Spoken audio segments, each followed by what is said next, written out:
नमस्कार मित्रांनो, सध्याच्या घडीचा अतिशय महत्त्वाचा विषय म्हणजे स्कॉप पोर्टल 2025-26 या पोर्टलवर मित्रांनो आपल्याला शाळेचं स्वयं मूल्यांकन करायचं आहे आणि त्याबाबतचा एक व्हिडिओ आपण काल बघितलेला होता।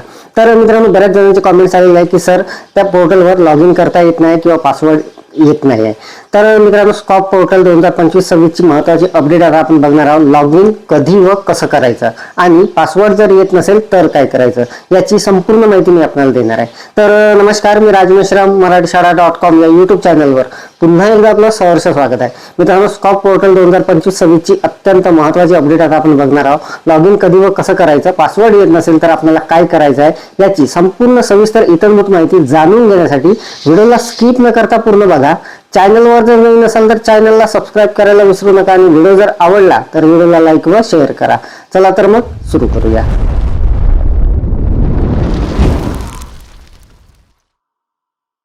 तर मित्रांनो बघा, आपल्याला हे जे स्कॉपचं स्वयं मूल्यांकन करायचं आहे आपल्या शाळेचं, ते आपल्याला स्कॉपच्या ॲपमध्ये करायचं आहे। तर मोबाईलच्या स्क्रीनवर आपल्याला इथे हे जे ॲप दिसत आहे हे आहे स्कॉपचं ॲप।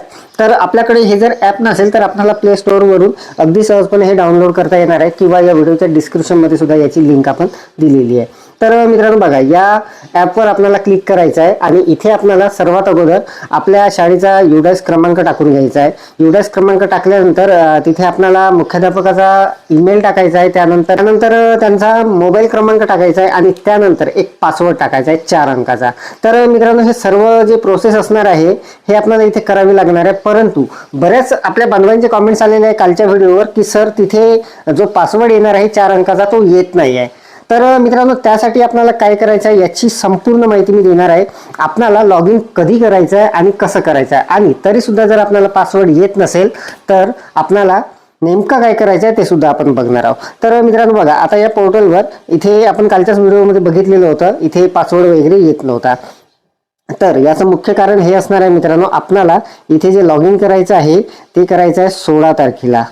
मित्रांनो बघा, आपल्याला या पोर्टलवर जे लॉग इन करायचं आहे ते 16 तारखेला करायचं आहे, कारण या पत्रामध्ये स्पष्ट लिहिलेलं होतं, काल जे आपण पत्र बघितलेलं होतं स्कॉपचं जे आपल्याला स्वयं मूल्यांकन करायचं आहे, हे मूल्यांकन मित्रांनो आपल्या शाळेचं 16 मार्च 2026 पासून सुरू होणार आहे, 15 एप्रिल पर्यंत ते चालणार आहे। त्यामुळे मित्रांनो आता जर आपण इथे लॉग इन करायला गेला तर आपल्याला तिथे आपण आपला युडायस क्रमांक टाकणार, तिथे आपला ईमेल टाकणार आणि फोन नंबर टाकणार, परंतु तिथे जो पासवर्ड येणार आहे 4 अंकाचा तो आत्ता येणार नाही आहे, तो येणार आहे 16 तारखेपासून। त्यामुळे आपल्याला आत्ता तिथे लॉग इन करता येणार नाही आहे। आणि जर मित्रांनो 16 तारखेनंतर सुद्धा जर आपल्याला लॉग इन करताना अडचण आली किंवा पासवर्ड जर आला नाही तर आपल्याला काय करायचं आहे ते सुद्धा आपण याच व्हिडिओमध्ये बघणार आहोत। संपूर्ण माहिती मित्रांनो सविस्तरपणे जाणून घेणार आहोत। बघा, याच पत्रामध्ये इथे दिलेलं होतं, जर मुख्याध्यापकांनी पासवर्ड न मिळाल्यास करायची कार्यवाही। तर आपल्याला जर पासवर्ड मिळाला नाही किंवा आला नाही तर आपल्याला नेमकं काय करायचं आहे ते इथे दिलेलं आहे। तर बघा, मुख्याध्यापकांनी पासवर्ड न मिळाल्यास केंद्र प्रमुखाशी संपर्क साधल्यानंतर मुख्याध्यापक व केंद्र प्रमुख तसेच गट शिक्षणाधिकारी यांनी करायची कार्यवाही संपूर्ण दिलेली आहे। तर आपल्याला मित्रांनो फक्त आपल्या शाळा स्तरावर कोणती कार्यवाही करायची आहे ते आपण बघणार आहोत, कारण समोरची जी कार्यवाही असणार आहे ते केंद्र प्रमुखाची असणार आहे, त्यानंतर गट शिक्षणाधिकारी कार्यालयाची असणार आहे आणि त्यानंतर शिक्षणाधिकारी कार्यालयाची असणार आहे। आणि हे संपूर्ण मित्रांनो लवकरच ते होणार आहे। तर बघा, आणि हा प्रॉब्लेम मित्रांनो बहुतेक आपल्याला येणारच नाही आहे। काही अपवादात्मक शाळांना जर आला तर आपल्याला काय करायचं ते आपण जाणून घेऊ। तर बघा, इथे संपूर्ण स्पष्टपणे सांगितलेलं आहे, या ॲपमध्ये लॉग इन करण्यासाठी सन 2025-26 मधील युडायस प्लस मध्ये नोंदवलेला शाळेचा ईमेल आयडी, मुख्याध्यापकाचा मोबाईल क्रमांक व ईमेल आयडीवर आलेला पासवर्ड वापरण्यात आलेला आहे। ही सर्व माहिती असल्याशिवाय स्कॉप ॲपमध्ये आपली माहिती नोंदवता येणार नाही, म्हणजे शाळेला स्वयं मूल्यांकन करता येणार नाही। तर मित्रांनो 2025-26च्या युडायस प्लस मध्ये जो मुख्याध्यापकाचा मोबाईल क्रमांक आहे, जो ईमेल आहे, त्यावर तो पासवर्ड येणार आहे। तर मित्रांनो काही कारणास्तव जर आलेला नाही, उदाहरणार्थ शाळेचे मुख्याध्यापक बदलले अथवा अन्य कारणाने बदललेले असतील तर सध्याचे कार्यरत मुख्याध्यापक यांनी आपल्या केंद्राचे केंद्र प्रमुख यांच्याशी संपर्क साधून लेखी अर्जासह खालील नमुन्यात माहिती सादर करावी, जेणेकरून स्कॉप ॲपमध्ये आवश्यक बदल करणे शक्य होईल। तर मित्रांनो आता मागच्या सत्रामध्ये बऱ्याच शिक्षकांच्या बदल्या झालेल्या आहे या सत्रामध्ये, तर बरेचसे शिक्षक बदलून गेलेले आहेत, त्यामध्ये काही मुख्याध्यापक सुद्धा होते, कारण लहान शाळेवर मित्रांनो एक जो शिक्षक असतो तो मुख्याध्यापक असतो आणि ते जर बदलून गेलेले असतील तर आपल्याला जे नवीन तिथे शिक्षक आलेले असतील मुख्याध्यापक म्हणून, तर त्यांना ही कार्यवाही करणे क्रमप्राप्त असणार आहे. जसं मित्रांनो मी माझ्या शाळेवर जुना मुख्याध्यापक होतो आणि आता तिथे दुसरे एक सर आहे, तर त्यांना ही कार्यवाही करावी लागणार आहे. तर इथे मित्रांनो फॉर्मॅट दिलेला आहे. हा फॉर्मॅट मी या व्हिडिओच्या लिंकमध्ये सुद्धा देणार आहे. तर बघा, हा जो फॉर्मॅट असणार आहे, हा संपूर्ण फॉर्मॅट भरून आपल्याला केंद्र प्रमुखाकडे हा सादर करायचा आहे आणि त्यानंतर ते समोर फॉरवर्ड करणार आहे किंवा ती समोरची कार्यवाही त्यांची असणार आहे.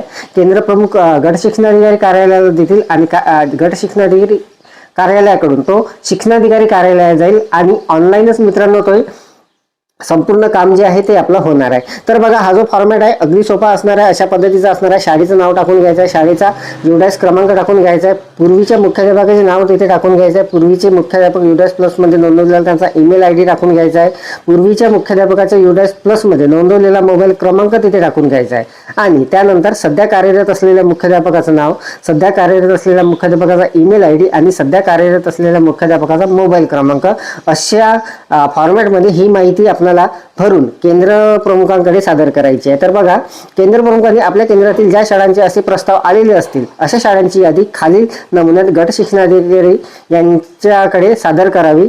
सदरील माहिती इंग्रजीत एक्सेल फॉर्मॅटमध्ये सादर करावी, अन्यथा बदल स्वीकारला जाणार नाही. तर अशा पद्धतीची मित्रांनो ही अपडेट असणार आहे. आपल्याला यामध्ये जर काही अडचण आली पासवर्डसाठी तर आपल्याला या पद्धतीने कार्यवाही करून घ्यायची आहे. तर मित्रांनो, ज्या शाळेवर शिक्षकांच्या बदल्या झालेल्या आहे, जे मुख्याध्यापक बदलून गेलेले आहे बदलीने, त्यांच्या शाळेवर फक्त तो प्रॉब्लेम येणार आहे.